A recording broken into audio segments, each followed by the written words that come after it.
بسم الله والصلاة والسلام على رسول الله. مرحبا بكم معايا في فيديو جديد. تنتمنى تكونوا بخير وعلى خير. اليوم ان شاء الله غادي نقدم معكم واحد المقيله سهله مهله تتجي بنينه وتتوجد في وقت جد قياسي. تنتمنى تتبعوا معايا الفيديو حتى الاخير وما تنسوناش من لايك اشتراك وتفعيل الجرس باش يوصلكم كل جديد. تنحتاج هنا واحد الكبيده ديال الدجاج وداك القلب، واحد شويه ديال صدر الدجاج، دنيجلات صغار، جوج مطيشات، واحد البصيله والربيع. هاد النيجلات هادو راه تيكونوا موجودين في السوق، تيجيو رائعين في الطياب ديالهم وبنانين. يمكن لك تخدميهم في هاد الوصفه، يمكن لك تخدميهم بزاف ديال الوصفات بحال داك الدنجال المعمر بالكفته والروز، تيجي رائع. انا درتو هنايا عباره عن مقبله تتجي رائعه جدا، تنتمنى تعجبك. تنقطعو لهذا الشكل كما تشوفيه بحال علامه زائد، وتنحاول ندخل الملحه فيه باش يطلق هذاك الماء ديالو كامل وتيجي بنين مملح. انتي تبعي معايا الطريقه راه ساهله مهله. تنحاول ندوز لهم الملحه كاملين. هاد الملحه تساعد باش هذاك الماء يطلق هذاك الماء ديالو، تيجي رائع تبارك الله وتيطيب دغيا، ما تياخذش بزاف ديال الوقت. صافي تنخليه واحد المده يطلق الماء ديالو. تنبدا نوجد هذيك لاصوص اللي عترافقو. تنحك هذوك جوج مطيشات. طبق جد ساهل وبنين. صافي تنقطع هذيك البصيله ديالي هذاك الدجاج وداك الربيع كما تشوفوا. البصيله تنحاول نحيد لها داك الدخلاني تيكون منبت واحد شويه، مربعات صغيره.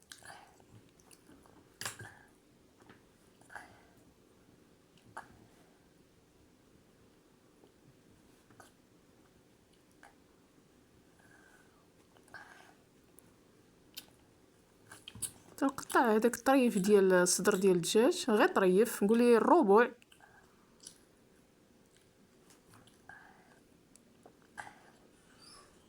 حتى هو تنقطعوه مرصوات صغار.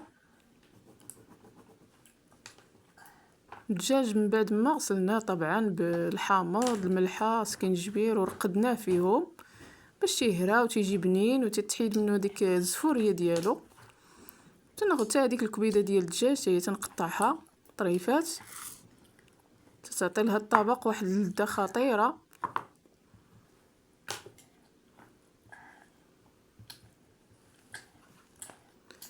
ونقطع هذاك الربيع ديالي، شويه ديال القزبور وشويه ديال المعدنوس.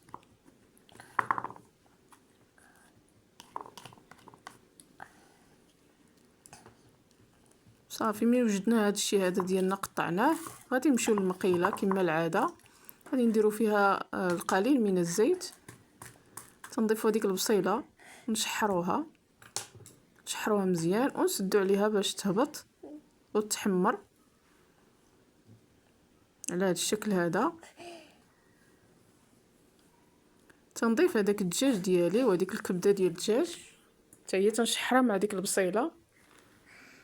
تبارك الله راه الدجاج دغيا تيطيب كما عارفين.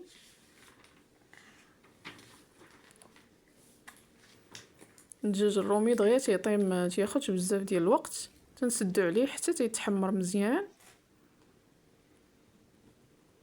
وتنضيف هذيك المطيشه اللي حكيت. تناخذ واحد الملعقه صغيره ديال مطيشه الحك مع نص كاس ديال الماء. تنحركهم مزيان وتنضيفهم على هذيك لاصوص. نحرك هادشي مزيان ونضيف شويه ديال الربيع، قزبور ومعدنوس، ونبدا نضيف التوابل، ملحه، خرقوم بلدي، شويه ديال القزبور مدقوق، شويه ديال السكينجبير،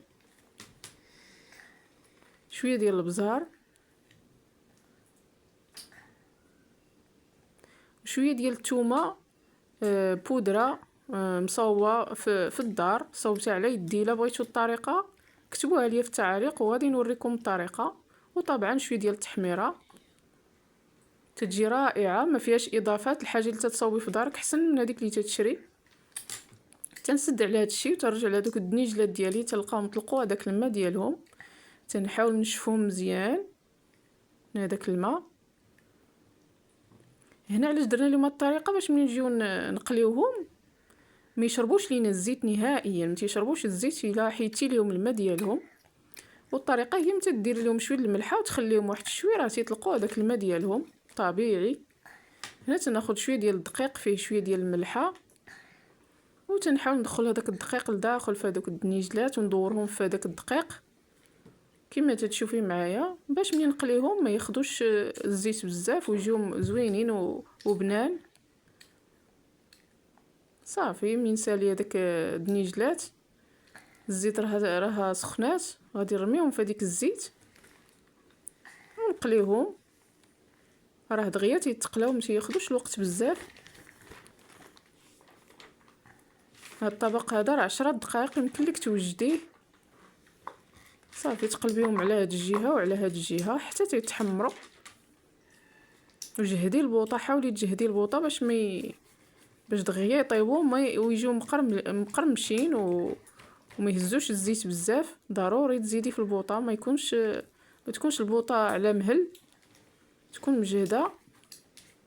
تنقلبوهم على الجهتين. صافي تحمروا لينا، غادي نحيدوهم ونديروهم في الورق النشاف.